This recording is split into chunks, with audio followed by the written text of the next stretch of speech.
মই সকলোকে আজি ক্লাছলৈ আদৰণি জনাইছোঁ। আজি আমি আলোচনা কৰিম ওমেন ইন মেডিয়েভেল ইণ্ডিয়া, অৰ্থাৎ মধ্যযুগীয় ভাৰতত ভাৰতীয় নাৰী বা মহিলাৰ কথা আমি আলোচনা কৰিম। প্ৰধানকৈ আজি আমি আলোচনা কৰিম দিল্লী চুলতানেটৰ শাসনকালত বা মোগল সাম্ৰাজ্যৰ শাসনকালত বা ৰাজপুত আৰু বিজয়নগৰ সাম্ৰাজ্যৰ শাসনকালত ভাৰতীয় নাৰীৰ আমাৰ সমাজত তেওঁলোকৰ পৰিস্থিতি কেনেকুৱা আছিল তাৰ কথাই আমি ইয়াত প্ৰধানকৈ আলোচনা কৰিম।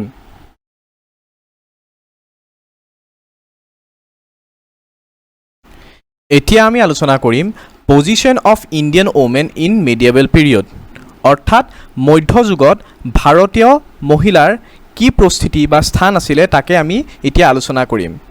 The medieval period begins with the entry of Muslim invaders in India. মধ্যযুগ ভাৰত মুছলমান আক্ৰমণকাৰীসকলৰ প্ৰৱেশৰ পিছৰ পৰাই আৰম্ভ হৈছিল। The span of the period was about 500 years from the era of the Delhi Sultanate to Mughal era. Delhi চুলতানেটৰ যুগৰ পৰা মোগল যুগলৈকে এই সময়সীমা আছিল প্ৰায় 500 বছৰ। The status of women began to decline in the Muslim era. মুছলমান যুগত মহিলাসকলৰ পৰিস্থিতি হ্ৰাস পাবলৈ আৰম্ভ হৈছিল। They were required to experience number of problems which gave rise to impediments within the course of their effective growth and development. সেই সময়ত মহিলাসকলে কেইবাটাও সমস্যাৰ সন্মুখীন হ'বলগীয়া হৈছিলে, যাৰ ফলত তেওঁলোকৰ কাৰ্যকাৰী বিকাশ আৰু উন্নতিৰ মাজত এটা বাধাৰ সৃষ্টি হৈছিলে। This period brought about changes in the lives of women to a major extent. এই সময়ছোৱাত মহিলাসকলৰ জীৱনত কিছু পৰিমাণে পৰিৱৰ্তন আহিছিল। The women were regarded as inferior as compared to their male counterparts. মধ্যযুগত মহিলাসকলক তেওঁলোকৰ পুৰুষ বা তেওঁলোকৰ স্বামীৰ তুলনাত নিম্নমানৰ বুলি গণ্য কৰা হৈছিল। The various problems which were experienced by women led to a decline in their status. এই সময়ছোৱাত মহিলাসকলে যিবিলাক সমস্যাৰ সন্মুখীন হৈছিলে সেই সমস্যাসমূহৰ ফলত তেওঁলোকৰ পৰিস্থিতি বা তেওঁলোকৰ স্থান সমাজত হ্ৰাস পাইছিলে বা তেওঁলোকৰ স্থান নিম্নমানৰ হৈছিলে। These problems were child marriage, parda system, sati system, johar, which is a divine suicide, which is considered as a divine suicide, and restriction on the education of the girls. এই সমস্যাবোৰ আছিল বাল্য বিবাহ, পৰ্দা প্ৰথা, সতী প্ৰথা, জৌহৰটোক ঐশ্বৰিক আত্মহত্যা বুলি কোৱা হয়। এই জৌহৰৰ বিষয়ে আমি পৰৱৰ্তী সময়ত আমি আলোচনা কৰিম। আৰু ছোৱালীৰ শিক্ষাৰ ওপৰত প্ৰতিবন্ধকতা এইবিলাকে কি কৰিছিলে, মহিলাৰ স্থান সমাজত হ্ৰাস কৰিছিলে আৰু তেওঁলোকক এটা নিম্নমানৰ পজিশ্যন বা নিম্নমানৰ স্থানত তেওঁলোকক উপস্থাপন কৰিছিলে।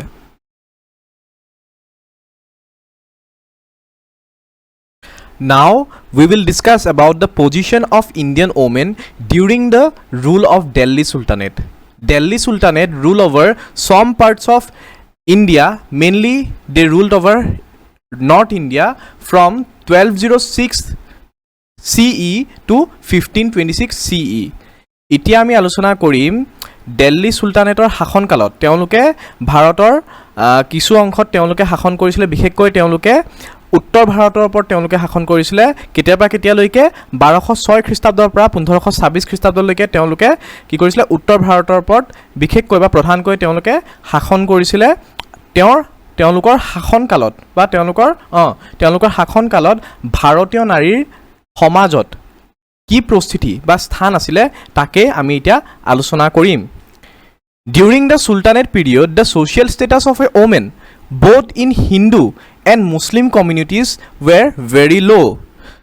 চুলতানেট যুগত বা চুলতানেট কালত হিন্দু আৰু মুছলমান উভয় সম্প্ৰদায়ৰে এগৰাকী মহিলাৰ সামাজিক স্থিতি বা সামাজিক পৰিস্থিতি বা স্থান অতি কম আছিল বা অতি নিম্ন আছিল। কি হৈছিলে, চুলতানেট যুগত হিন্দু আৰু মুছলমান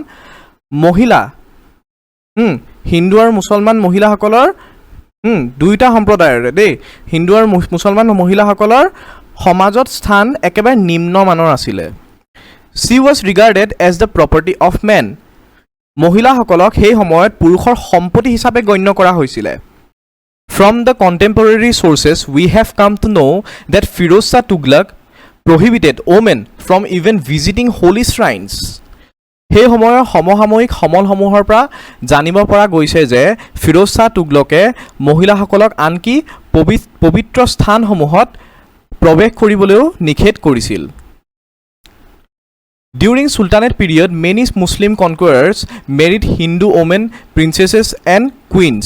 Sultanate যুগত বহুতো মুছলমান আক্ৰমণকাৰীয়ে হিন্দু মহিলা ৰাজকুমাৰী আৰু ৰাণীসকলক বিয়া কৰাইছিল।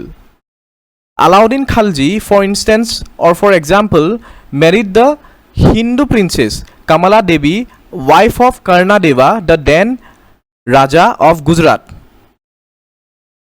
উদাহৰণস্বৰূপে আলাউদ্দিন খিলজীয়ে গুজৰাটৰ তদানীন্তন ৰজা কৰ্ণদেৱৰ পত্নী হিন্দু ৰাজকুমাৰী কমলা দেৱীক বিয়া কৰাইছিলে।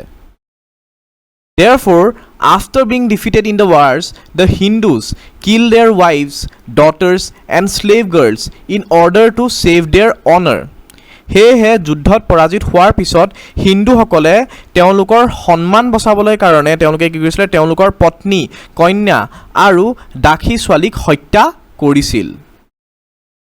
Due to this reason, the birth of a girl child was considered as an unfavorable event, and as such infanticide was widely spread among the Hindus. এই কাৰণে এজনী ছোৱালীৰ জন্মক এক প্ৰতিকূল ঘটনা হিচাপে গণ্য কৰা হৈছিল আৰু সেয়েহে হিন্দুসকলৰ মাজত এনে শিশু হত্যা বা কন্যা শিশু হত্যা ব্যাপকভাৱে বিয়পি পৰিছিল।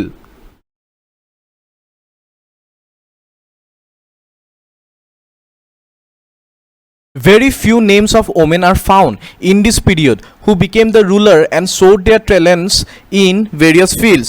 এই সময়ছোৱাত খুব কম সংখ্যক মহিলাৰ নাম পোৱা যায় যিসকলে তেওঁলোকে শাসক হিচাপে বা শাসনকৰ্তা হিচাপে তেওঁলোকে তেওঁলোকৰ ভূমিকা পালন কৰিছিলে আৰু বিভিন্ন ক্ষেত্ৰত তেওঁলোকৰ প্ৰতিভা তেওঁলোকে প্ৰদৰ্শন কৰিবলৈ সক্ষম হৈছিলে। One is Razia Sultan who occupied the throne of Delhi. এজন বা এগৰাকী হৈছে ৰাজিয়া চুলতান বা ৰাজিয়া চুলতানা যিগৰাকীয়ে দিল্লীৰ সিংহাসন দখল কৰিবলৈ সক্ষম হৈছিলে। এই তোমালোকে ৰাইট সাইডে এখন পোৰ্ট্ৰেট দেখিছা যে সেই পোৰ্ট্ৰেটখনে হৈছে Razia চুলতানাৰ। She was the first and last female ruler of the Delhi Sultanate, but she was also killed by the patriarchal setup. তেওঁ দিল্লী চুলতানেটৰ প্ৰথম আৰু অন্তিম গৰাকী মহিলা শাসক আছিল, কিন্তু এই পুৰুষতান্ত্ৰিক বা পুৰুষ প্ৰধান সমাজ ব্যৱস্থায়ে তেওঁক হত্যা কৰিছিল। The evils like Parda system, which is the seclusion of women from the society, etc., were introduced largely into both Muslim and Hindu society. পৰ্দা প্ৰথা দৰে মানে পৰ্দা প্ৰথা হৈছে এনেকুৱা এটা প্ৰথা য'ত মহিলাসকলক সমাজৰ পৰা দূৰত ৰখা হয় বা সমাজৰ পৰা লুকুৱাই থোৱা হয়।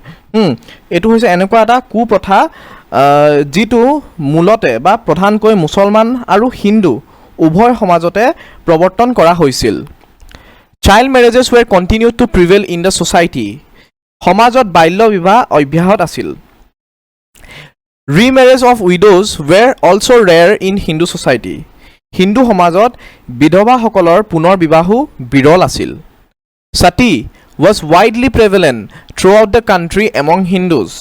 হিন্দুসকলৰ মাজত বা সমগ্ৰ দেশতে সতী প্ৰথা বহলভাৱে প্ৰচলিত আছিল। Polygamy was common among both Muslims and Hindus. বহুপত্নী বিবাহ ব্যৱস্থা মুছলমান আৰু হিন্দু দুইটা সম্প্ৰদায়তে প্ৰচলিত হৈছিল। Among the Rajput royal families, women slaves were offered as dowry. Rajput ৰাজ পৰিয়ালৰ ভিতৰত মহিলা বা নাৰী দাসসকলক যৌতুক হিচাপে আগবঢ়োৱা হৈছিল। Moreover, among the Muslims, rulers and nobles married many women and kept slave girls in a place called harem as a custom.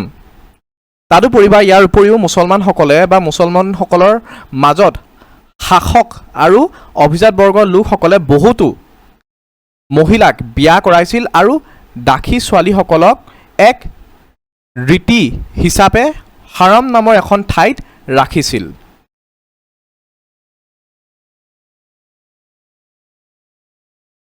Let us now discuss about the position of Indian women during the rule of Vijayanagara kingdom.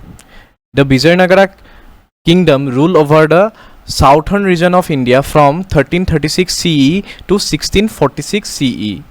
এতিয়া আমি আলোচনা কৰিম বিজয়নগৰ সাম্ৰাজ্যত মহিলাসকলৰ বিজয়নগৰ সাম্ৰাজ্যত মহিলাসকলৰ বা ভাৰতীয় নাৰীসকলৰ কি স্থান আছিল তাকে এতিয়া আমি আলোচনা কৰিম বিজয়নগৰ সাম্ৰাজ্য সাধাৰণতে দক্ষিণ ভাৰতত ৰাজত্ব কৰিছিলে তেওঁলোকে 1336 খ্ৰীষ্টাব্দৰ পৰা তেওঁলোকে 1646 খ্ৰীষ্টাব্দলৈকে তেওঁলোকে সাউথ ইণ্ডিয়া বা দক্ষিণ ভাৰতত তেওঁলোকে ৰাজত্ব কৰিছিল Women occupied a considerable honorable position in the Vijayanagara society. মহিলাসকলে বিজয়নগৰ সমাজত যথেষ্ট সন্মানীয় স্থান দখল কৰিবলৈ সক্ষম হৈছিল Some of the women were very learned and were eminent literator. কিছুমান মহিলা বহুত শিক্ষিত আছিল আৰু বিশিষ্ট সাহিত্যিক আছিল Monogamy was the general practice, but kings and nobility followed polygamous practices. একবিবাহ প্ৰথা সাধাৰণতে তাত মনা হৈছিল বা পালন কৰা হৈছিল কিন্তু ৰজা আৰু অভিজাত শ্ৰেণী বা অভিজাত বৰ্গৰ লোকসকলে বহুপত্নী বিবাহ প্ৰথা তেওঁলোকে অনুসৰণ কৰিছিল Early marriages were very common among the Brahmins. ব্ৰাহ্মণসকলৰ মাজত কম বয়সতে বিয়া হৈ যোৱাৰ প্ৰথা আছিল মানে বাল্য বিবাহ প্ৰথা ব্ৰাহ্মণসকলৰ মাজত প্ৰচলন হৈছিল বা প্ৰচলিত হৈছিল The plight of the widow was pitiable, but they could marry as the state encouraged widow remarriage. বিধৱা গৰাকীৰ দুৰ্দশা শোচনীয় আছিল কিন্তু তেওঁলোকে পুনৰ বিবাহ কৰিবলৈ তেওঁলোকক অনুমোদন প্ৰদান কৰা হৈছিল কিয়নো ৰাজ্যখনে বিধৱাক পুনৰ বিবাহৰ বাবে উৎসাহিত কৰিছিল Women of the nobility and higher caste were carefully educated. অভিজাত বৰ্গ বা অভিজাত শ্ৰেণী আৰু উচ্চ শ্ৰেণী বা উচ্চ বৰ্ণৰ মহিলাসকলক সাৱধানে শিক্ষা প্ৰদান কৰা হৈছিল Music and dancing formed an important part of their curriculum. সংগীত আৰু নৃত্য মহিলাসকলৰ পাঠ্যক্ৰমৰ এটা গুৰুত্বপূৰ্ণ অংশ আছিল Women also were wrestlers, astrologers and bodyguards, accountants, writers, musicians and even went to battlefield. মহিলাসকল মল্লযোদ্ধা, জ্যোতিষী আৰু দেহৰক্ষী, একাউণ্টেণ্ট, লেখক, সংগীতজ্ঞ আদি আছিল আৰু আনকি তেওঁলোকে যুদ্ধক্ষেত্ৰলৈকেও তেওঁলোকে গৈছিল However, certain social evils concerning women as child marriage, polygamy, dowry system, practice of sati were prevalent in the Vijayanagara society. অৱশ্যে বিজয়নগৰ সমাজত বাল্য বিবাহ, বহুপত্নী বিবাহ, যৌতুক প্ৰথা, সতী প্ৰথা হিচাপে মহিলা সম্পৰ্কীয় কিছুমান সামাজিক কুপ্ৰথা বা কুসংস্কাৰ প্ৰচলিত হৈ আছিল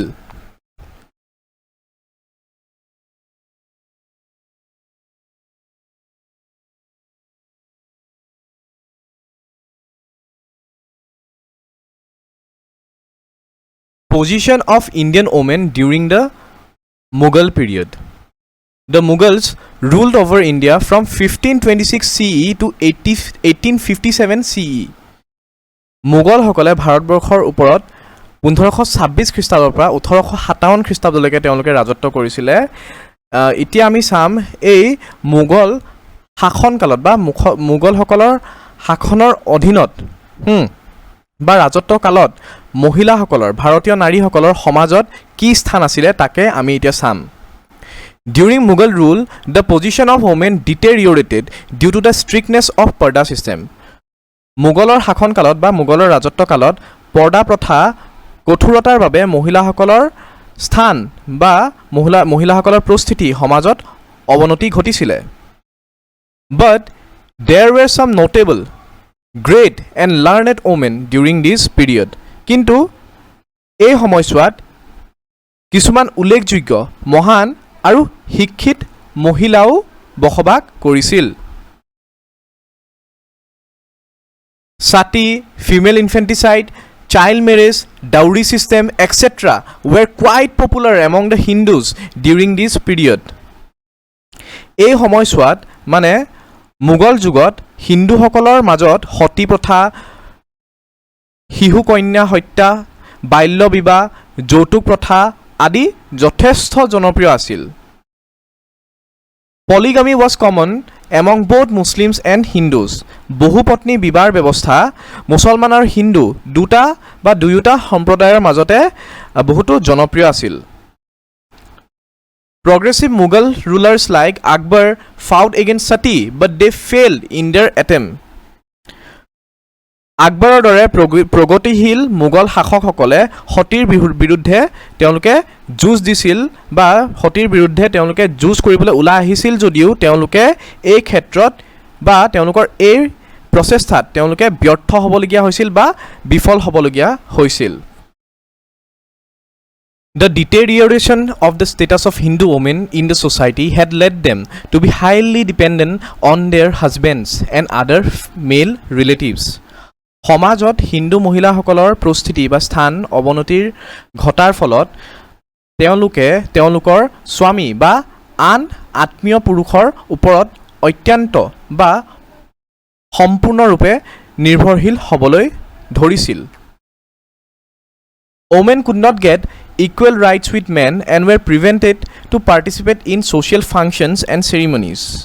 মহিলাসকলে পুৰুষৰ সৈতে সমান অধিকাৰ লাভ কৰা নাছিলে আৰু তেওঁলোকক সামাজিক অনুষ্ঠানসমূহত অংশগ্ৰহণ কৰিবলৈও বাধা দিয়া হৈছিলে বা বাধা আৰোপ কৰা হৈছিলে।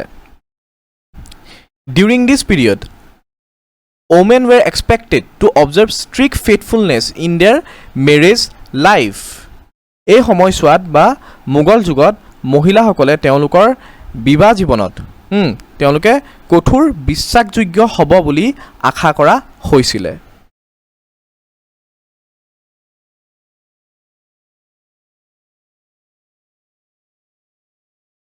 Against all these odds, very few women became successful in showing their talents to the world.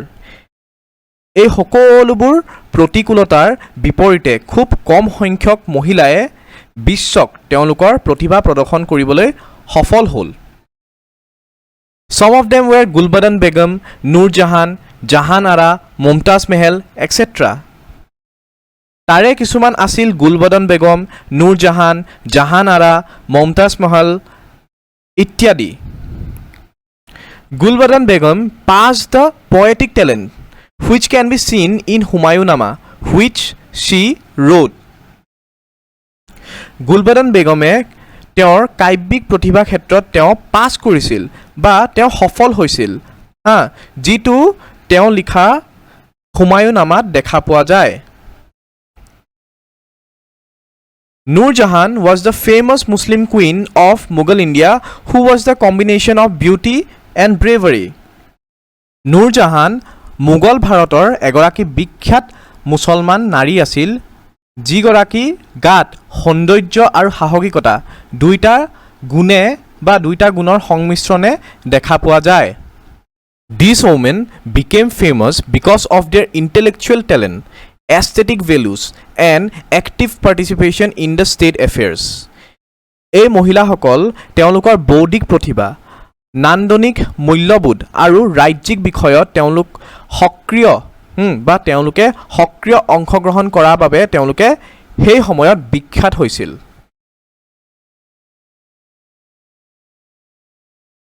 Women's position in the Rajput society was same as it was during the Mughals. Rajput সমাজত মহিলাসকলৰ প্ৰস্তুতি বা স্থান মোগলৰ সময়ৰ দৰে একেই আছিল, মানে তেওঁলোকৰ স্থান নিম্নমানৰে আছিল। The Rajputs, especially after being defeated in wars, killed their wives and slave girls in order to save their honor.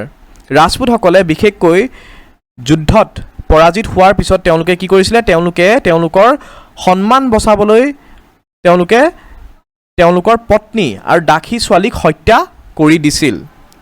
Whenever a war took place, the defeated enemy's wealth and all their belongings were distributed equally among the triumphant army, and even the women folk of the enemy were treated as war booty. যেতিয়া এখন যুদ্ধ সংঘটিত হয় বা যুদ্ধ সংঘটিত হৈছিলে তেতিয়া কি হৈছিলে, পৰাজিত শত্ৰুৰ সম্পদ আৰু তেওঁলোকৰ সকলো সামগ্ৰী বিজয়ী সৈন্যৰ মাজত সমানে ভগাই লোৱা হৈছিল বা বিতৰণ কৰা হৈছিল আৰু আনকি পৰাজিত শত্ৰুৰ মহিলাসকলকো যুদ্ধৰ লুট হিচাপে গণ্য কৰা হৈছিল so the Rajputs killed their women to safeguard their honor সেয়েহে ৰাজপুতসকলে তেওঁলোকৰ সন্মান সুৰক্ষিত কৰিবলৈ বাবে তেওঁলোকে তেওঁলোকৰ মহিলাসকলক হত্যা কৰিছিল আৰু আনকি এনেকুৱা হৈছিল যে মহিলাসকলে কি হৈছিল যুদ্ধত পৰাজিত হৈ যোৱাৰ পিছত সেই যুদ্ধত পৰাজিত হৈ যোৱাৰ পিছত যুদ্ধ পৰাজিত হোৱা পক্ষৰ মহিলাসকলে কি কৰিছিল তেওঁলোকে আত্মহত্যা কৰিছিল আৰু এই আত্মহত্যাটোক জোহৰ বুলি কোৱা হৈছিল আৰু জোহৰ মানে হৈছে ডিভাইন সুইসাইড বা ঐশ্বৰিক আত্মহত্যা